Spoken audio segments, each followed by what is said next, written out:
Hi everyone, welcome to my channel. இன்றைக்கி நாங்கள் வீடியோவில் கறியலுக்கு வாசத்தையும் அதே நேரம் டேஸ்ட்டையும் அள்ளி கொடுக்குற மாதிரியான வறுத்து அரைச்ச மசாலா தூள் எப்படி செய்கிறதுன்னு சொல்லித்தான் பார்க்க போகிறோம். வாங்க வீடியோக்குள்ளே போவோம். நான் 25 கிராம் கொத்தமல்லி, 10 கிராம் பெரிய சீரகம், 10 கிராம் சின்ன சீரகம், 1.5 டேபிள் ஸ்பூன் மிளகு, அதோடு இது மாதிரி 2 துண்டு பட்டை, 5 ஏலக்காய், 5 கிராம்பு, 1/2 டேபிள் ஸ்பூன் வெந்தயம், 1/2 டேபிள் ஸ்பூன் கடு, கொஞ்சமாக ரம்பெலை இல்லாட்டி நீங்கள் பே லீஃபும் எடுத்துக்குறையிலும், அதோட கருவேப்பிலை. இன்னொரு சீக்ரெட்டான ஒரு இன்க்ரீடியன்ட்ஸ் ஒன்று இருக்குது, அதை நான் உங்களுக்கு கடைசியாக காட்டுறேன். இப்போ நாங்கள் ஒவ்வொரு சாமானமாக வறுத்து எடுத்துக்கிறோம். அதில் ஃபஸ்ட்டாக 25 கிராம் கொத்தமல்லியை குறைவான தீயில வச்சு அடி பிடிச்சிடாமல் நல்லா வறுத்து எடுத்துக்கோங்க.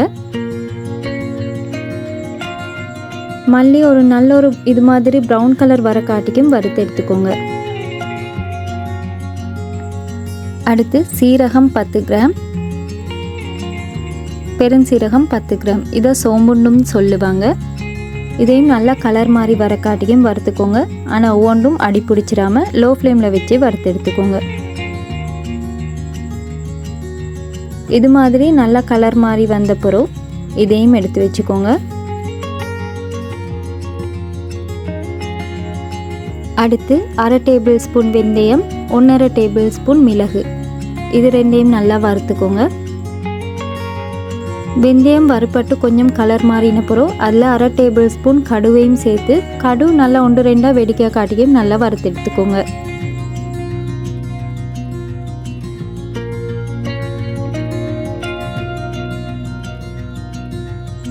அடுத்து 2 துண்டு பட்டை, ரம்பெலை இல்லாதவங்க பே லீஃப் எடுத்துக்கோங்க. 2 பே லீஃப் சரியாக இருக்கும். இது ரெண்டும் நல்லா வறுப்பட்டு வரக்குள்ள 5 ஏலக்காய், 5 கிராம்பும் சேர்த்து வறுத்துட்டு அதோட எடுத்து வச்சிருக்கிற கருவேப்பிலையும் சேர்த்துக்கோங்க. கருவேப்பிலை உங்கள்கிட்ட கூடையாக இருந்தால் கூடையாகவே சேர்த்து குறையிலும் அவ்வளோ நல்ல வாசமாக இருக்கும். இந்த மசாலாவெல்லாம் வறுத்து அரைக்க போக்குள்ள உங்களோட ஊடு ஃபுல்லாகவே அவ்வளோ வாசமாக இருக்கும். கடைசியாக நாங்கள் வறுத்து சேர்க்க போகிறது தேங்காய்.